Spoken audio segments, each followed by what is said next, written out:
questions for Coach Scott? John? I'm the first guy, huh? Yep. You guys are putting me on the spot here. You're the senior. You just were the first guy. Well, I'll tell you what. 424 yards of rushing. That's not too bad. Pretty good day, huh? Not too bad at all. Call it a legendary day. Yeah. Well, what led that to happen? Preparation. We've been talking all week about the prior week, not being our best, playing up to our standards. Either way, thought the guys prepared really well. Thought we went out there and played with chip on the shoulder. Knew that the previous week before then that didn't mirror anything that we represent. Us as our standards or this program, and thought the guys prepared well, responded really well, had a great week of practice, and really went out there and and played with the kind of chip on the shoulder that we played with all week long. Has this maybe altered your philosophy a little bit in terms of having a mobile quarterback? You've got 3 guys that have rushed for over 600 yards going into your last game. Mm-hmm. You've got multiple threats in the run game, and then the play action off of that. Has that changed maybe the way you're going to recruit moving forward, the way you're going to approach things offensively?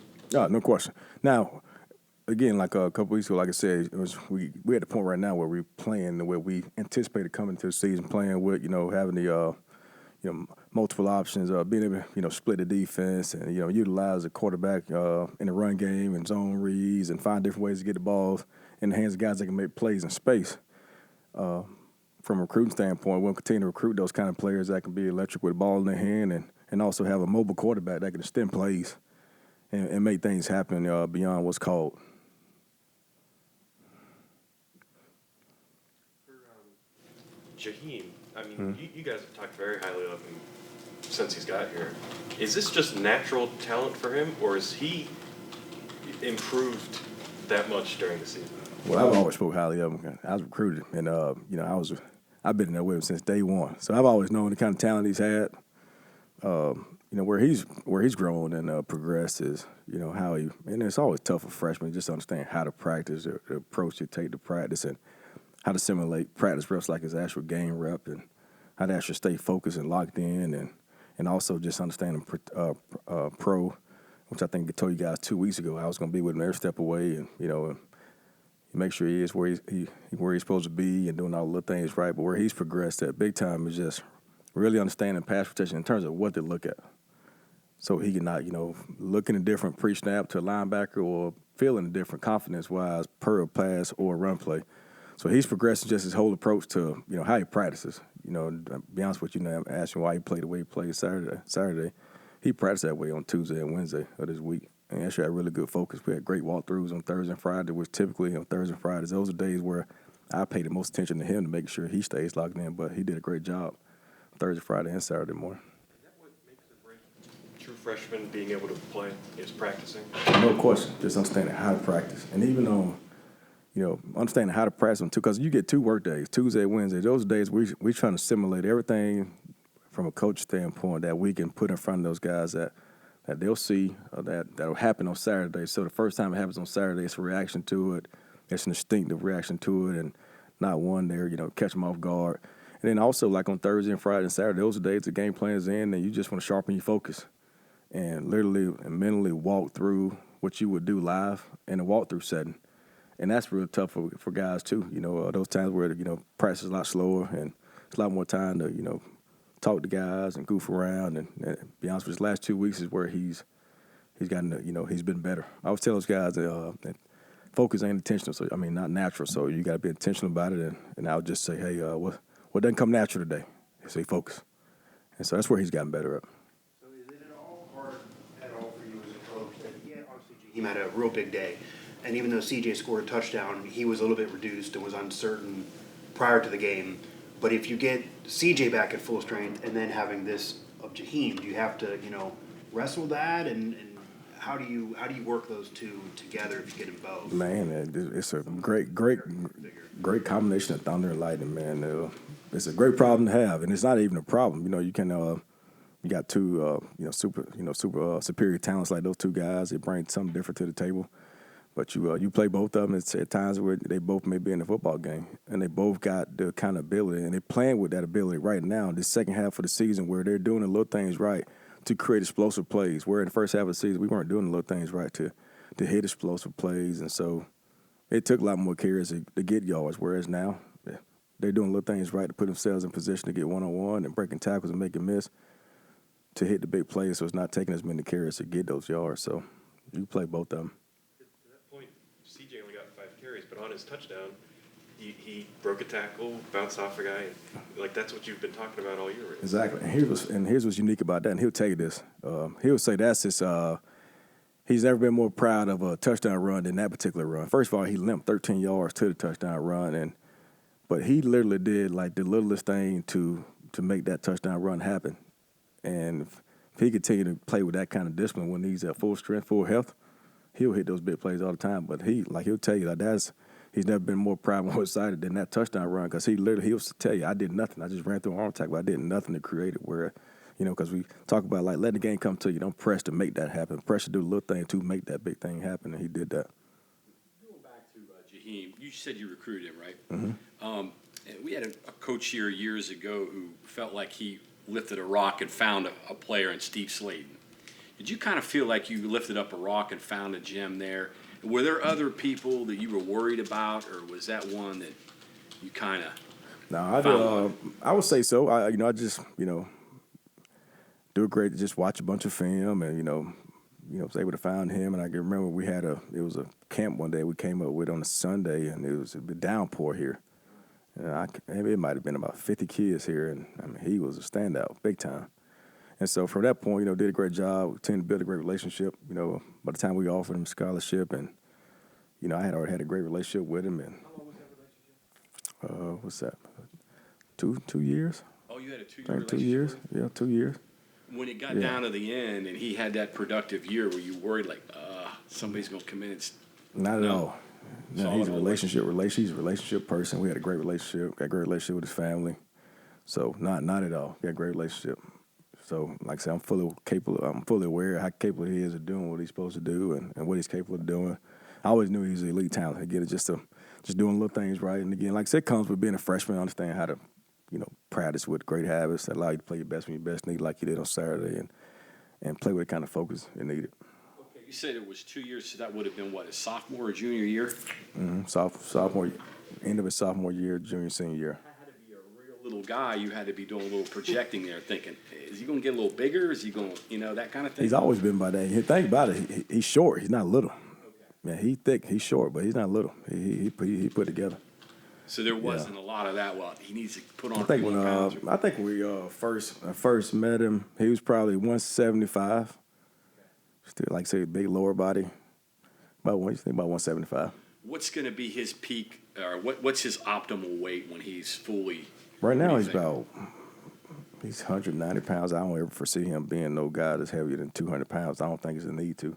He's so strong. Got a thick lower body. He's a strong kid. So breaks tackles, make miss. So just got to continue to just build lean mass. Does a great job. Do whatever Coach Joseph tells him to do. He does a phenomenal job with those guys. Whatever he is, he's powerful at that weight. No, of course, he's very powerful, explosive, and powerful. So did you get to know him when he was in Pennsylvania? Because he talked about being in Florida initially. So Pennsylvania. Just once he got to the New York area. Yeah. Yes. Normally you see a 200-yard game, and a guy will break one for 70 or something like that, or maybe even two 50-yard games. And Right. But he had like, I think I counted up 11 or 12 10-yard or more runs. Yeah. I mean, it seems, and if you can run 10 yards, you could break any of those. I mean, He had 8 explosives. Yeah. Yeah. What does that say about where he can go from here? I mean. Man, the sky's the limit for the kid. He just got to continue to, like I told him today, he's got to stay humble, stay hungry. Stay humble, stay hungry. Keep his circle tight. Stay connected to the people that's been connected to him from the beginning. And continue to, practice the way he's been practicing the last couple of weeks. He'll be fine. He'll continue to grow. And he's a kid. He's had success. He sent me a video clip months back of him making a move on a guy when he was in Pop Warner. So he's a kid that's used to having success, making plays. So he's not in a position where he's a kid that's never had this kind of success.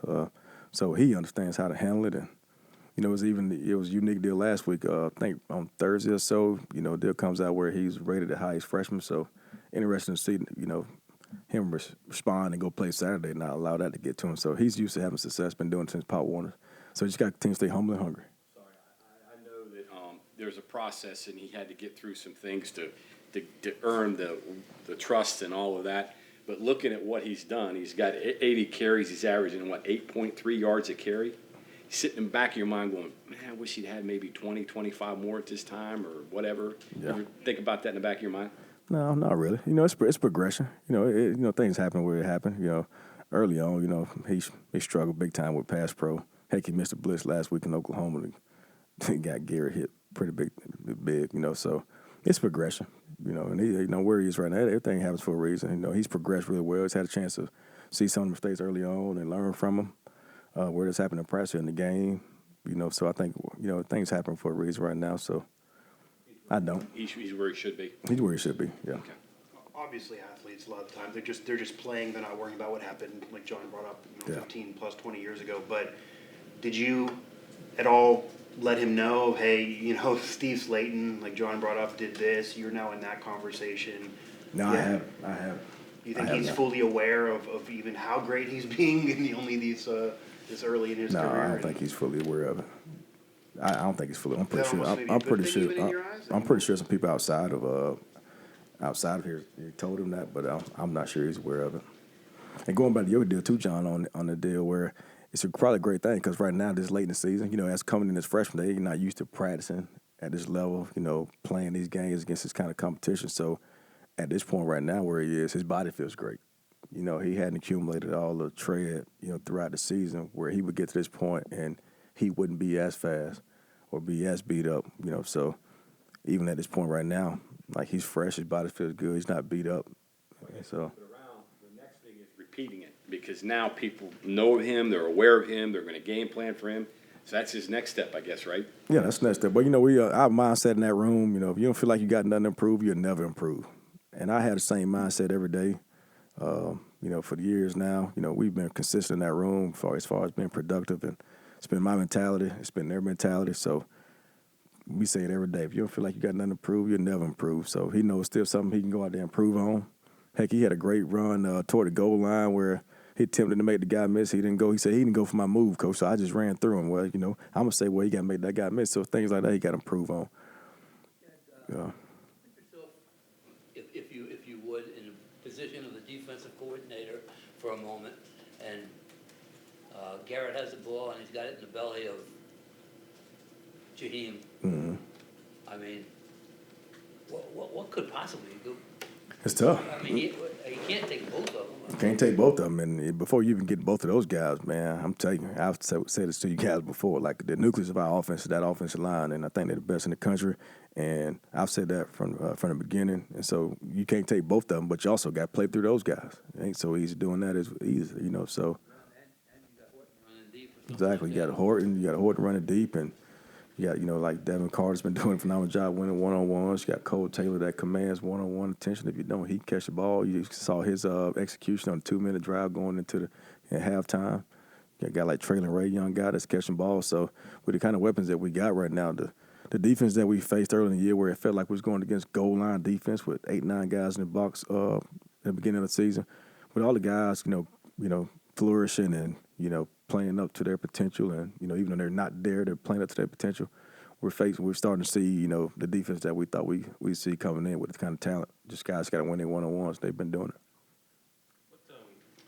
What are the kind of characteristics of a Dave Aranda defense that you got to keep in mind? Discipline, physical, tough, and guys that's gonna do a great job of trying to take the ball away, which is what we've done a phenomenal job of. Very proud of those guys for that. Two areas that we talked about from the beginning was being disciplined, eliminating pre-snap penalties, which I think we're still not where we want to be. We're better. One of the tops in the conference, one of the tops in the country. We kind of dipped off a little bit, and then taking care of the football. And so they're a tough team. It's going to be disciplined. It's going to be physical, and it's going to pride themselves to try to create turnovers, whether that be forcing fumbles or interceptions. So we got to continue to be disciplined, be smart with our play, taking care of the ball, being smart with the football. Thank you all.